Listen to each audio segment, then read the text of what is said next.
आदाब, नमस्कार, अस्सलाम वालेकुम नाजरीन। पल पल न्यूज़ के न्यूज़ रूम से मैं हूं आप लोगों के साथ नदीम अकरम। बिहार और बंगाल चुनाव को जीतने के लिए भारतीय जनता पार्टी किसी भी हद तक जाने के लिए तैयार हो चुकी है। एक बार फिर से देशवासियों को मंदिर मस्जिद के फेर में उलझा करके भारतीय जनता पार्टी अपनी सियासत चमकाना चाहती है। यूँ तो आरएसएस पहले ही कह चुका है कि अब हम किसी मंदिर मस्जिद के ऊपर कोई बवाल नहीं करेंगे, पर एक नए बवाल को जन्म दे दिया गया है, जिससे ये साफ हो चुका है कि बिहार और बंगाल चुनाव के लिए ये हथकंडा भारतीय जनता पार्टी द्वारा अपनाया गया है। पर भारतीय जनता पार्टी और आरएसएस कितना भी चीख चीख करके ये कह ले कि इसमें उनका कोई हाथ नहीं है, पर इसमें साफ तौर पर भारतीय जनता पार्टी की संलिप्तता पाई जा रही है। किसकी मिलीभगत से ये सब कुछ हो रहा है ये हमें मालूम है, क्योंकि हमने 2019 नवंबर में बाबरी मस्जिद का वो फैसला देखा है सुप्रीम कोर्ट में, जिसकी स्क्रिप्ट आरएसएस के हेडक्वार्टर में तैयार हुई थी। ऐसा मैं क्यों कह रहा हूं, क्योंकि फैसला तो सुप्रीम कोर्ट ने सुनवाया था, क्योंकि सुप्रीम कोर्ट ने इस फैसले को सुनाया था तो लोग उस फैसले को मान करके बैठ भी गए।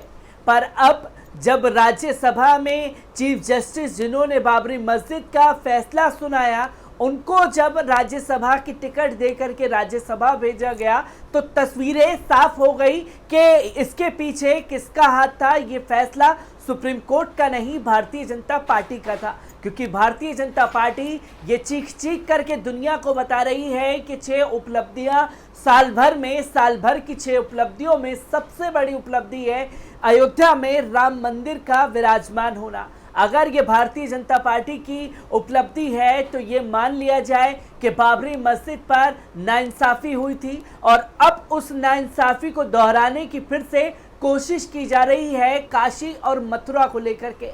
काशी और मथुरा का मामला सुप्रीम कोर्ट में पहुंच गया है और एक बार फिर से देश की जनता को गुमराह करने की कोशिश भारतीय जनता पार्टी द्वारा की जा रही है। आखिरकार पूरा मामला क्या है, एक बार उस पर नजर डाल लीजिए। नवंबर 2019 में सुप्रीम कोर्ट ने जब अयोध्या में बाबरी मस्जिद राम जन्मभूमि विवाद पर हिंदुओं के पक्ष में फैसला सुनाया था, तो इसकी दस्तावेजों और प्रमाणों को नजरअंदाज करके बहुसंख्यकों के हक में विवाद का निपटारा बताकर व्यापक आलोचना की गई थी। हालांकि सुप्रीम कोर्ट की संविधान पीठ ने अपने फैसले में ये भी स्पष्ट कर दिया था कि प्लेसेस ऑफ वर्शिप एक्ट 1991 के तहत देश में सभी धार्मिक स्थलों की स्थिति वही बनी रहेगी जो 1947 के दौरान थी।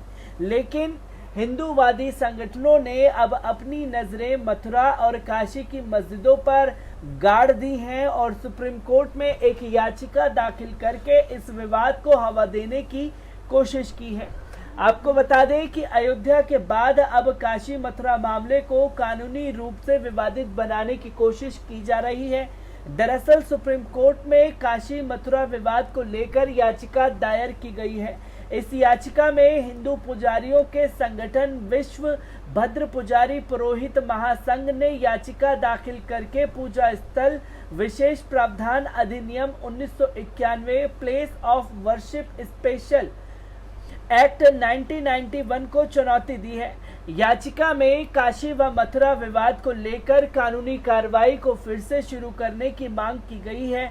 याचिका में कहा गया है कि इस एक्ट को कभी चुनौती नहीं दी गई और न ही किसी कोर्ट ने न्यायिक तरीके से इस पर विचार किया। अयोध्या फैसले में भी संविधान पीठ ने इस पर सिर्फ टिप्पणी की थी। 9 नवंबर 2019 को सुप्रीम कोर्ट ने अपने 1045 पेज के फैसले में 11 जुलाई 1991 को लागू हुए places of worship special provision act 1991 का जिक्र किया है। इसका मतलब ये हुआ कि काशी और मथुरा में जो मौजूदा स्थिति है वही बनी रहेगी, उनको लेकर किसी तरह का दावा नहीं किया जा सकेगा। इस बीच अब इस मामले में जमीयत उलमाए हिंद ने सुप्रीम कोर्ट में अर्जी दी है। जमीयत उलमाए हिंद ने याचिका में मांग की है कि उसे पक्ष बनाया जाए। अर्जी में ये भी कहा गया है कि सोशल मीडिया पर एक लिस्ट चल रही है जिसमें आरोप लगाया जा रहा है कि मंदिर को तोड़कर किन किन मस्जिदों का निर्माण किया गया है। जमीयत उलमाए हिंद का कहना है कि ऐसा करने से माहौल खराब होगा और अयोध्या के फैसले के बाद अगर कोर्ट इस याचिका पर नोटिस जारी करता है तो इससे मुस्लिम समुदाय में डर का माहौल पैदा हो जाएगा। जमीयत की तरफ से दाखिल याचिका में कहा गया है कि अयोध्या मामले में सुनवाई के दौरान भी कोर्ट को यह बताया गया था कि इसके बाद कई और मुस्लिम धार्मिक स्थलों का दावा ठोकने के लिए मुकदमा दायर होने की आशंका है। अब ऐसा ही हो रहा है। अगर ये कानून रद्द हो जाता है तो हिंदुओं की तरफ से ढेर सारे मुकदमे आना शुरू हो जाएंगे। आपको बता दें कि हिंदू पुजारियों के संगठन विश्व भद्र पुजारी पुरोहित महासंघ प्लेसेस ऑफ वर्शिप एक्ट 1991 के प्रावधान को चुनौती देते हुए करीब 29 साल बाद सुप्रीम कोर्ट से इस एक्ट को रद्द करने की मांग कर रहा है। इस संगठन का दावा है कि यह कानून आक्रमणकारियों की बर्बरतापूर्ण कार्यवाहियों को संरक्षण प्रदान करता है जिन्होंने हिंदू मंदिरों को मस्जिद में बदल दिया था।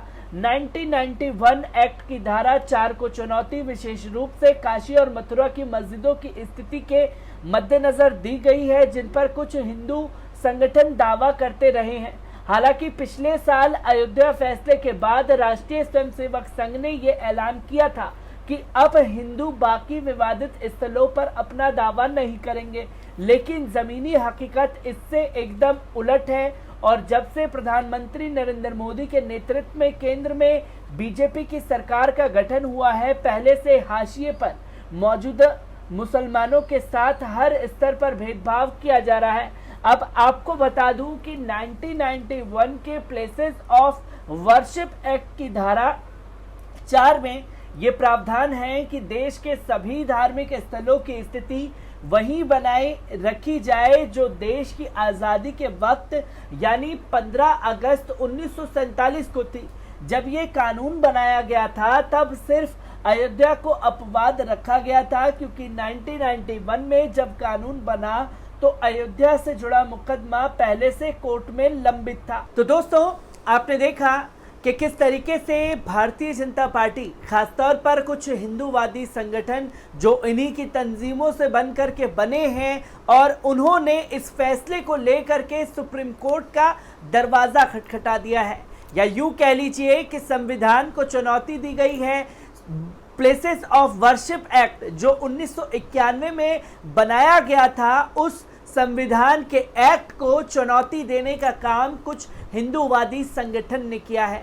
ये समझा जाए कि संविधान से वो खुद को ऊपर मानने लगे हैं। संविधान को चुनौती देने का मूड पूरी तरीके से ये हिंदूवादी संगठन बना चुके हैं, क्योंकि हम लगातार देख रहे हैं कि किस तरीके से नाफरमानी की जाती है संविधान की, और संविधान की धज्जियां उड़ाने में इनके नेता और इनके संगठन सबसे आगे खड़े होते हैं। प्लेसेस ऑफ वर्शिप एक्ट के बारे में अगर बताऊं तो 1991 में एक कानून बना। बाबरी मस्जिद इंसिडेंट के बाद जब बाबरी मस्जिद को शहीद किया गया तो कानून बनाया गया कि जो भी धार्मिक स्थल है 1991 के बाद किसी भी तरह की धार्मिक स्थल को लेकर के कोर्ट में सुनवाई नहीं की जाएगी।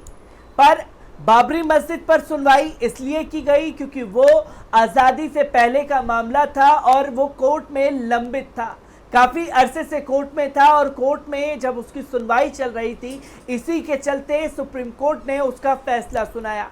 पर जब 1991 में कानून बना दिया गया तो हिंदूवादी संगठन के लोग किस आधार पर वहां पहुंचे हैं और इस एक्ट को चुनौती देने के लिए गए हैं, तो साफ दर्शाता है कि किस तरीके से एक खास समुदाय में भय का माहौल बनाने की तैयारी की जा रही है, जिसे लेकर के जमीयत उलमाए हिंद भी सुप्रीम कोर्ट पहुंच गई है। काशी और मथुरा की मस्जिद को लेकर के उन्होंने साफ तौर पर कहा कि अगर इस एक्ट में बदली की गई, इस एक्ट को बदला गया तो एक समुदाय में खास तौर पर भय का माहौल बन जाएगा, क्योंकि बाबरी मस्जिद पर जिस तरीके से नाइंसाफ़ी हुई है, काशी और मथुरा की मस्जिद को लेकर के क्या कुछ बड़ा बवाल भारतीय जनता पार्टी करने वाली है, ये आने वाला वक्त बताएगा। मैं ऐसी ही तमाम तस्वीरों से आपको रूबरू कराता रहूंगा। तब तक के लिए दीजिए मुझे इजाज़त। शुक्रिया।